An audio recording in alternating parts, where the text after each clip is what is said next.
Чаму Лукашенко незадаволены умкай? Што вядома пра сакрэтную ролю старшыні КДБ Івана Церцеля і за што затрымалі вядомага чыноўніка? Вітаем, сябры! Гэта наша Ніва і зараз мы ўсё вам раскажам.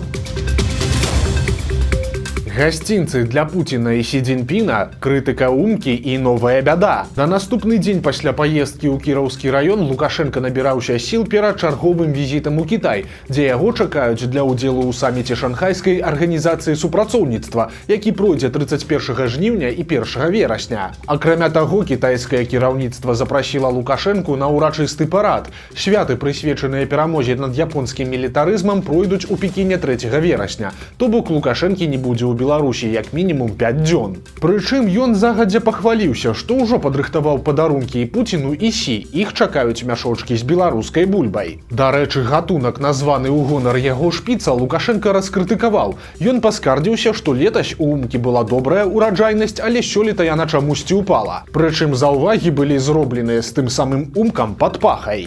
Умка не досмотрел. Посмотри, какой сорт. А я видела, слышала про сорт умка. Вот. Прекрасно растет. А у нас позор.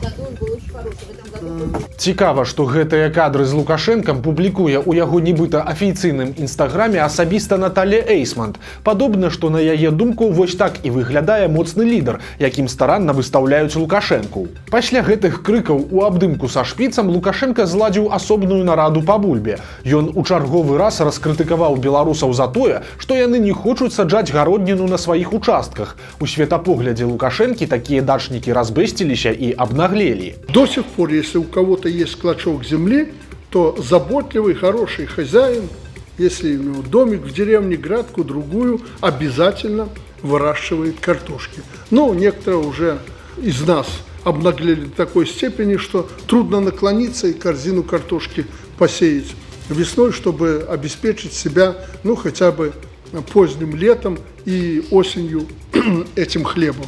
Акрамя таго, ён накінуўся на гандлёвыя сеткі за тое, што яны прадаюць мытую гародніну, якая вельмі хутка псуецца. Справа ў тым, што звычайная бульба – гэта тавар, на які дзейнічае штучнае абмежаванне цэн. А вось калі яе памыць, то тады можна маляваць любы цэннік. Лукашенко лічыць, што справа выключна ў нядбайнасці прадаўцоў. Ну і не абышлося без сеансу супакаення. Па словах Лукашэнкі, гародніны ў гэтым годзе хопіць на ўсіх. Яе нават так шмат, што паўстае задача ўсё захаваць. І калі патрэбна, то пабудаваць новыя сховішчы, бо калі гэтага не зрабіць, то будзе бяда. Пришло время, если мы опережать будем на бывшем Советском Союзе других, мы будем с деньгами. Как фермеры говорят, будем иметь какую-то копейку. Если проспим это время, быть в беде. Сегодня момент. Как ни крути, я приводил пример, природный газ у нас дешевле в 5 раз, чем в Европе сейчас. Наши конкуренты, нефть также намного дешевле, про электричество я вообще не говорю, сколько надо, пожалуйста, и тоже цена приемлемая, надо кого-то поддержать, поддержим. Что касается финансов, сегодня взял, завтра отдал. Сакрэтная місія Івана Церцеля. Французскае выданне Intelligence Online, якое спецыялізуецца на працы спецслужб, прысвяціла матэрыял старшыні камітэта дзяржаўнай бяспекі Беларусі, у якім французы сцвярджаюць, што Церцель грае ключавую ролю ў перамовах паміж Масквой, Кіевам і Захадам. Па інфармацыі выдання, за некалькі тыдняў да перамоў Трампа і Пуціна на Алясцы беларускі генерал прымаў дэлегацыю з высокапастаўленых амерыканцаў, а ў сярэдзіне ліпеня нібыта сустракаўся і з брытанскімі разведчыкамі. Таксама ў матэрыяле сцвярджаецца, што за некалькі дзён да расійскага ўварвання ва ўкраіну беларуская дэлегацыя здзейсніла таямнічы візіт у Парыж, а французская разведка нібыта распрацавала аперацыю пад кодавай назвай «Алісія», каб падштурхнуць Лукашэнку да адмовы ад удзелу ў баявых дзеяннях. У той жа час публікацыя Intelligence Online утрымлівае шмат спрэчных момантаў, якія перашкаджаюць успрымаць яе ўсур'ёз. Па-першае, французы называюць Церцеля былым генералам, які захаваў права насіць форму,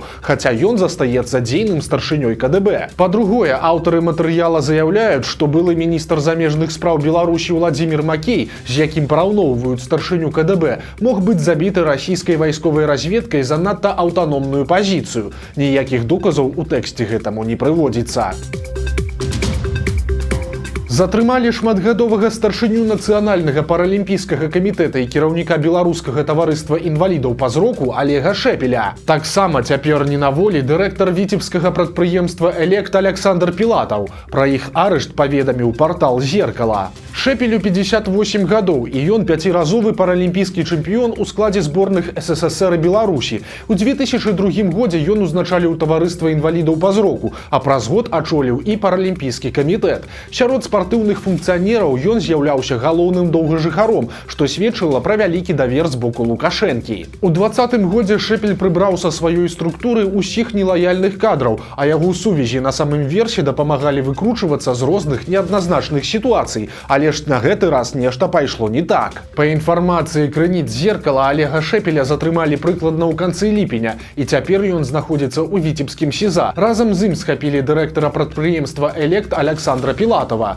«Элект» уваходзіць у структуру таварыства інвалідаў па зроку і вырабляе розную электратэхнічную апаратуру. Якія прэтэнзіі з'явіліся ў сілавікоў да Шэпеля і Пілатава, пакуль невядома. На працоўных месцах сцвярджаюць, што абодва знаходзяцца ў адпачынку, але ў той жа час ніхто не ведае, калі яны з яго выйдуць. Афіцыйна затрыманні пакуль не каментаваліся, аднак хутчэй за ўсё справа ў карупцыі. Ну і падобна, што адбываецца працяг так званай канцэртнай справы, бо цяпер стала вядома пра затрыманне кіраўніцтва білетнага аператара «Квіткі.Бай». Працоўныя соцсеткі кампаніі недаступныя ці не абнаўляюцца. Сайт некаторы час не адкрываўся, а па рабочых тэлефонах супрацоўнікаў немагчыма дазваніцца. Раней паведамлялася, што на платформе адбыўся маштабны тэхнічны збой, але ж насамрэч справа ў тым, што па кіраўнікоў кампаніі прыйшлі сілавікі. Дырэктарам «Квіткоў» доўгі час быў Александр Касінскі, але ў мінулым годзе на гэтую пасаду шукалі новага чалавека. Намесніцай дырэктара 15 гадоў працуе Тацяна Мусіндзя, але хто канкрэтна трапіў пад аблаву, пакуль невядома. Адзначым, што гэта ўжо не першыя затрыманні ў канцэртнай сферы, бо раней мы паведамлялі пра дырэктара Палаца Рэспублікі Максіма Прыхадоўскага, якога арыштавалі за карупцыю, а таксама ў СІЗА знаходзяцца кіраўнікі дзвюх буйных івэнт-кампаній Ілля Пятроўскі і Александр Маньшаў. Імаверна, усе затрыманні звязаныя паміж сабой. Стала вядома пра смерць 22гадовага мінскага міліцыянера. Сяржант Іван Дук нарадзіўся ў Любані ў 2003 годзе і працаваў у аддзеле ўнутраных спраў на транспарце. Што з ім здарылася, невядома. У ведамственнай газеце не прыводзяцца абставіны смерці маладога сілавіка. Проста пазначана, што ён пайшоў з жыцця. Улады нацыяналізавалі яшчэ адну кампанію, звязаную з сябрамі Лукашэнкі. Раней мы расказвалі пра Амкадор, які адабралі ў прыдворнага мільянера Александра Шакуціна. Цяпер жа стала вядома пра яшчэ адзін падобны выпадак. Як піша партал «Зеркала», беларуская нацыянальная біятэхналагічная карпарацыя з минулага года перайшла пад кантроль дзяржавы, якой цяпер належыць 77% яе акцый. Гэта прадпрыемства, якое было запушчана ў лістападзе 22 года. Яно займаецца вытворчасцю камбікармоў для жывёл і амінакіслот. На ўсіх стадыях ад праектавання да ўвядзення ў эксплуатацыю БНБК атрымлівала шматлікія прэферэнцыі ад дзяржавы. Кампаніі выдзелілі 160 гектараў зямлі без аўкцыёну, вызвалілі ад мытных пошлін і падаткаў на ўвоз сыравіны, а таксама абсталявання. Прадпрыемства атрымала 610 мільёнаў даляраў крэдыту пад гарантыі ўрада Беларусі. Усё гэта тлумачыцца проста. Справа ў тым, што за кампаніяй стаялі сябры Александра Лукашэнкі, якім ён некалі выратаваў жыццё. Гэта людзі, набліжаныя да беглага прэзідэнта Кыргызстана Курманбека Бакіева, яго пляменнік Асылбек Саліеў, а таксама былы прэм'ер-міністр Данияр Усенаў. Лукашенко асабіста прыязджаў на запуск вытворчасці і нават называў яе космасам. Але ж узляцець у БНБК не атрымалася. Прадпрыемству не ўдалося выйсці нават на планавыя паказчыкі, што прывяло да фінансавых праблем. Гэта вылілася ў пераразмеркаванне доляў у статутным фондзе кампаніі. Дзяржава, якая раней валодала толькі чвэрцю, цяпер мае амаль 77% акцый. Доля ж былых уласнікаў знізілася да 11%. І гэта азначае, што чарговы праект, на які ўбухалі сотні мільёнаў даляраў, проста забралі ва ўласнікаў, і цяпер дзяржава будзе усяляк спрабаваць яго ўратаваць. Улады хочуць падняць падаткі для заможных беларусаў. Гэта тлумачаць павышэннем сацыяльнай справядлівасці. Мінэканомікі Беларусі апублікавала праект праграмы сацыяльна-эканамічнага развіцця на бліжэйшыя 5 гадоў. Сярод іншага, улады збіраюцца павышаць падаткі на даходы і маёмасць так званых заможных плацельшчыкаў. Як будзе працаваць такі механізм, пакуль не тлумачыцца. Акрамя таго, у міністэрстве хочуць стварыць сістэму, якая будзе аўтаматычна ацэньваць эфектыўнасць падатковых ільгот у залежнасці ад фінансавых паказчыкаў. То бок выглядаць гэта будзе наступным чынам. Дзяржава баіцца прапусціць момант, калі раптам бізнес пачне добра зарабляць і хоча адразу абкласці яго рознымі зборамі. І робіцца гэта пад соусам удасканалення падатковай сістэмы і павышэння сацыяльнай справядлівасці. Тут варта нагадаць, што з мінулага года ў Беларусі ўвялі падвышаны падатак для тых, хто зарабляе звыш 200 000 беларускіх рублёў на год. Сума перавышэння гэтай планкі абкладаецца зборам у памеры 25% замест цяперашніх 13%. Па факце ж афіцыйна быў уведзены падатак на багацце. Сёлета планка была павышаная з 200 до 220 000 на год. На гэтым, падобна, улады спыняцца не збіраюцца. Смяротная аварыя з удзелам каршэрынгавага аўтамабіля адбылася ў Мінску. У пятніцу днём кіроўца пракатнага Белджа ехаў па паўднёвай магістралі ў раёне Мінск-Свет. У нейкі момант 46-гадовы мужчына страціў прытомнасць, у выніку чаго машына ўрэзалася ў слуп. Ад атрыманых траўмаў на месцы загінула 42-гадовая пасажырка. Яе непаўналетнюю дачку шпіталізавалі, і цяпер ДАІ высвятляе ўсе абставіны трагедыі. Беларус паскардзіўся ў Міністэрства аховы здароўя на адсутнасць хірурга ў дзіцячай паліклініцы. Яму паабяцалі вырашыць праблему, але ж толькі праз год. Жыхара Слуцка дапякла сітуацыя, што для праходжання медкамісіі дзецям трэба ездзіць у дарослую паліклініку. Ён паскардзіўся ў Мінздароўя на адсутнасць профільнага дзіцячага хірурга і неўзабаве атрымаў адказ, маўляў, праблему абавязкова вырашаць. Мужчыну паабяцалі, што да новага года будзе працаваць спецыяліст на паўстаўкі, а з 1 жніўня 26 года ў дзіцячай паліклініцы будзе пастаянны хірург. У медуніверсітэце ўжо нібыта адабралі патрэбнага доктара па размеркаванні, але хто будзе працаваць з новага года да наступнага лета, невядома.